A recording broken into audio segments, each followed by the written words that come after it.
باللہ من الشیطان الرجیم بسم اللہ الرحمن الرحیم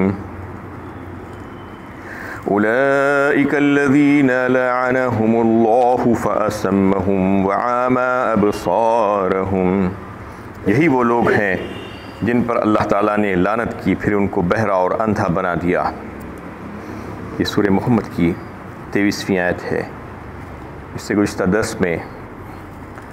یہ بات آ رہی تھی کہ قطع رحمی سے اسلام نے منع کیا ہے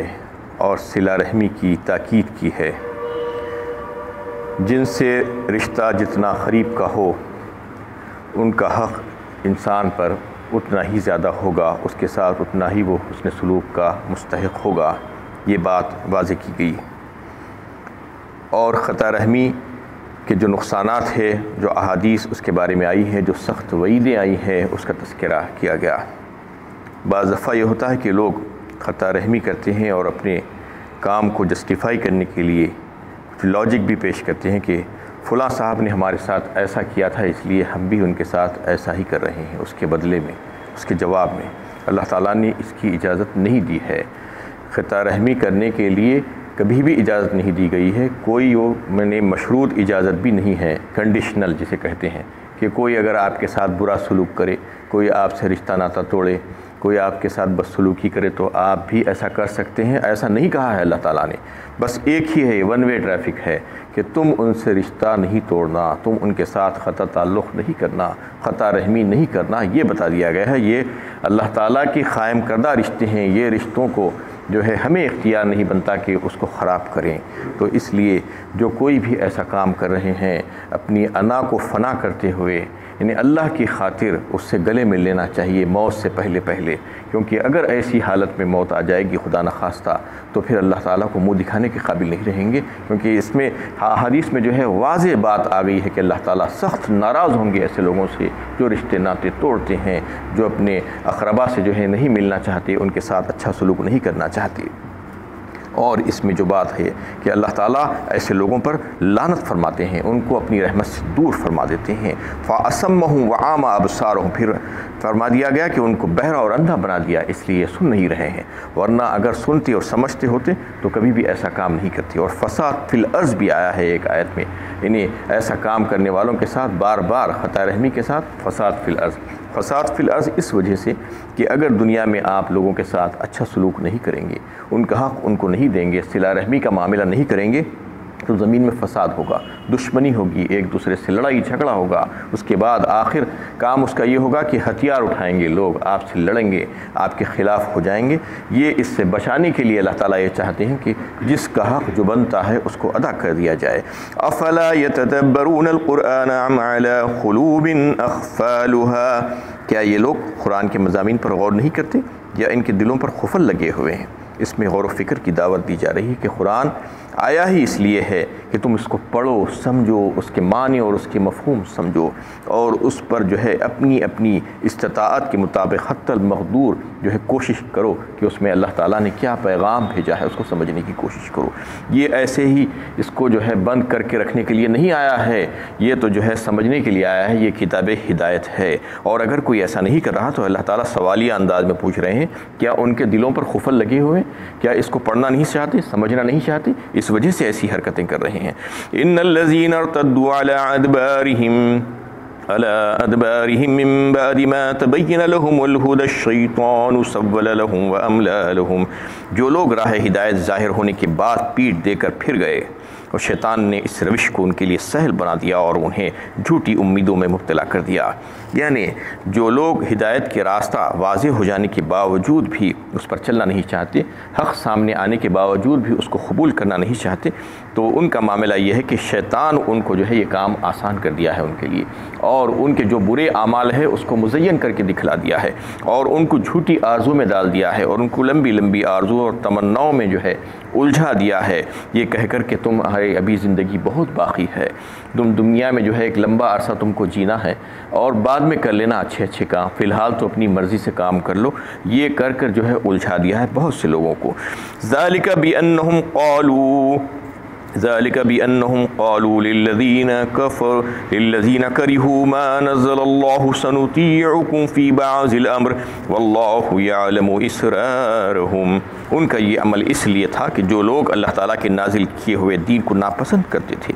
ان سے یہ کہتے تھے کہ ہم بعض اہم امور ہی میں تمہارا ساتھ دیں گے، اور اللہ تعالیٰ ان کی خفیہ سازشوں کو خوب جانتے ہیں. فَكَيْفَ إِذَا تَوَفَّتْهُمُ الْمَلَائِكَةُ يَضْرِبُونَ وُجُوهَهُمْ وَأَدْبَارَهُمْ. پھر اس وقت کیا حال ہوگا جب فرشتے ان کی روح قبض کرنے لگیں گے اور ان کے منہ اور پیٹھ پر مارتے ہوئے لے جائیں گے. کفار اور منافقین کا حال اللہ تعالیٰ بیان فرما رہے ہیں، جو ان کی موت کے وقت جو واقع ہونے والا ہے. فرشتے جب آئیں گے تو جب پتہ چلے گا کہ دنیا میں انہوں نے کیا عمل کیے تھے، اس وقت ان کی روح نکلے گی نہیں باہر، تو فرشتے کھینچ کر نکالنے کی کوشش کریں گے اور ڈوب کر نکالیں گے. والنازعات غرقا میں یہی بات بتائی ہے، غرق ہو کر نکالیں گے. روح اندر بھاگتے رہے گی اور کھینچیں گے وہ، تو اس میں جو ہے ان کو جو تکلیف ہوگی اور پھر ان کے پشتوں پر اور پیٹوں پر منہوں پر ماریں گے وہ. ذالک بأنہم اتبعوا ما اسقط اللہ وکرہوا رضوانہ فاحبط اعمالہم. یہ اس لیے ہوگا کہ انہوں نے ان چیزوں کی اتباع کی جو اللہ تعالیٰ کو ناپسند تھی اور مرضیات الہی کو ناپسند کیا. اسی سبب سے اللہ تعالیٰ نے ان کی اعمال برباد کر دیے. یعنی وہ تمام کام جو اللہ تعالیٰ جس سے ناراض ہوتے ہیں وہی کام انہوں نے اپنی زندگیوں میں کیے تھے. اس وجہ سے ان کا کیا کرایہ ان کے سامنے آیا، ان کی موت کے وقت ہی ان کو جو ہے یہ چیزیں نظر آنے لگتی ہیں. ام حسب الذین فی قلوبہم مرض ان لن یخرج اللہ اضغانہم. کیا وہ لوگ جن کے دلوں میں بیماری ہے یہ سمجھ بیٹھے ہیں کہ اللہ تعالیٰ ان کے دلوں کے کھوٹ کو ظاہر نہیں کریں گے؟ یہ ان منافقین کے بارے میں کہا جا رہا ہے کہ جن کے دلوں میں بیماری رکھتے تھے وہ لوگ، یہ جھوٹے لوگ تھے. اصل میں مکہ میں رہے تک تو مسلمانوں کو جو کفار سے تکلیف تھی وہ دھوکہ دے رہے تھے، وہ تکلیفیں پہنچا رہے تھے. اور پھر مدینہ طیبہ ہجرت کر کے جانے کے بعد وہاں پر ایک دوسرا ہی مسئلہ، منافقین کا مسئلہ کھڑا ہو گیا تھا. انہیں اسلام میں جوخ در جوخ لوگ داخل ہو رہے تھے، لیکن اس میں اکثر منافقین تھے، جھوٹے تھے. بظاہر اسلام کا دعویٰ کرتے، بظاہر نبی صلی اللہ علیہ وسلم سے محبت کا دعویٰ کرتے، اور یعنی بظاہر تو جو ہے وہ مسلمانوں کی صفوں میں شامل رہتے، لیکن پیچھے سے دشمنوں کے ساتھ ملے ہوئے ہوتے، ان سے وعدے کرتے، ان کے ساتھ مل کر کام کرنے کی کوشش کرتے. یہ انہی کا تذکرہ ہے. یعنی دلوں میں کچھ اور زبان پہ کچھ اور. یہ ان کو یہ بات سمجھ میں نہیں آ رہی تھی کہ اللہ تعالیٰ عالم الغیب ہے، جانتے تھے. اس کے باوجود یہ کیوں نہیں سمجھ رہے تھے کہ اللہ تعالیٰ ان کے اعمال کو ظاہر کر دیں گے. وَلَوْ نَشَّاءُ لَأَرَيْنَاكُمْ فَلَعَرَفْتَهُمْ بِسِيمَاهُمْ وَلَتَعْرِفَنَّهُمْ فِي لَحْنِ الْقَوْلِ وَاللَّهُ يَعْلَمُ أَعْمَالَكُمْ. اور اگر ہم چاہیں تو انہیں آپ کو دکھا بھی دیں، پھر آپ صلی اللہ علیہ وسلم انہیں ان کے چہروں سے پہچان بھی لیں گی، مگر آپ تو ان کے انداز کلام ہی سے جان لیں گے، اور اللہ تعالیٰ تو تم سب کے اعمال سے خوب واقف ہے. اللہ تعالیٰ نے ایسا کیا بھی. سورہ توبہ میں جو ہے یہ منافقین کا جو ہے ایسا تذکرہ کیا، ان کے اعمال اور ان کے احوال کو اس طریقے سے پیش کر دیا کہ وہ ان کی جو ہے نفاق جو ہے ظاہر ہو گیا، لوگ پہچان سکتے تھے ان کو. اس طریقے سے اللہ تعالیٰ نے بتا دیا. اور اللہ تعالیٰ خود فرما رہے ہیں کہ اگر ہم چاہتے تو شخصی طور پر ایک ایک کا حلیہ آپ کو بتا دیتے، یعنی ایک ایک کے نام سے آپ ان کو جان سکتے تھے، لیکن اللہ تعالیٰ کا یہ حلم تھا، بردباری تھی. اللہ تعالیٰ اپنی حکمت اور مصلحت کے تحت ایسا نہیں کرنا چاہتے تھے. یعنی لوگوں کے سامنے دنیا میں ان کو ذلیل و رسوا کرنے کا اللہ تعالیٰ کا ارادہ نہیں تھا، اس لیے اللہ تعالیٰ نے ان کو نام سے جو ہے نہیں بتایا، ورنہ جو ہے ایک ایک کا نام بتا سکتے تھے. اور کچھ منافقین کی ایک فہرست یعنی بعض روایتوں میں آتا ہے کہ اللہ تعالیٰ نے اپنے نبی کو بتا دی تھی، لیکن پوروں کا نام نہیں بتایا تھا. لیکن اس میں پھر یہ بات آپ بتا رہے ہیں کہ اگر آپ ان کو دیکھیں تو آپ کو جو ہے آپ ان کے چہروں سے پہچان لیں گے، ان کی بات چیت کے ڈھب سے پہچان لیں گے. جیسا کہ عثمان غنی رضی اللہ تعالیٰ عنہ نے بتایا کہ کوئی اگر دل میں اپنے کوئی بات چھپاتا ہے تو اس کو جو ہے اللہ تعالیٰ اس کے چہرے سے اور اس کی زبان سے ظاہر کر دیتے ہیں. یعنی وہ بات چیت میں گفتگو میں کچھ ایسے الفاظ کہہ دیتا ہے کہ لوگ اس کو جو ہے پہچان لیتے ہیں کہ اس کے دل میں کیا ہے. یہ منافقوں کی پہچان اللہ تعالیٰ خود کروا دیتے ہیں. اور ایک حدیث میں آتا ہے کہ اللہ فرمایا رسول اللہ صلی اللہ علیہ وسلم نے، جو کوئی اپنے دل میں کوئی بات چھپاتا ہے تو اس کے وجود پر ایک چادر اللہ تعالیٰ ایسی ڈال دیتے ہیں اس چیز کی کہ وہ چاہے کتنا چھپا لے، لیکن اس کا یعنی چہرہ، اس کی بات چیت، اس کا سارا وجود چلا کر کہتا ہے کہ اس کے دل میں کیا رکھا ہوا ہے. اور یہ آپ اکثر دیکھ سکتے ہیں یعنی دنیاوی امور میں بھی اور دینی امور میں بھی آج لوگ جو حرکتیں جو کرتے ہیں، یعنی بڑھ کر دعوے کرنا، بڑی بڑی باتیں کرنا، یہ منافقین کی نشانی ہے۔ جو اچھا عمل کرنے والا انسان ہوتا ہے وہ کبھی بھی دعوے نہیں کرتا، اس کو دعوے کرنے کی ضرورت ہی نہیں پڑتی، وہ تو عمل کرتا ہے اور اللہ تعالیٰ سے جو ہے دعائیں مانگتا ہے کہ ربنا تقبل منا کہہ کر۔ یہ دعوے کر کے لوگوں سے انہیں انکریجمنٹ لینا اور لوگوں سے اپریسیشن لینے کی اس کو ضرورت ہی نہیں پڑتی ہے۔ تو یہ جو اس قسم کے دعوے کرتے ہیں، جو نہ کرتے ہوئے بھی کرنے کا دعویٰ کرتے ہیں، یہ اس قسم کے ہی لوگ ہیں۔ منافقین کے لیے بڑی سخت وعیدیں ہیں، ان المنافقین فی الدرک الاسفل من النار کہا اللہ تعالیٰ نے، یعنی وہ صرف جو ہے جہنم میں نہیں بلکہ جہنم کے نچلے درجے میں ہوں گے۔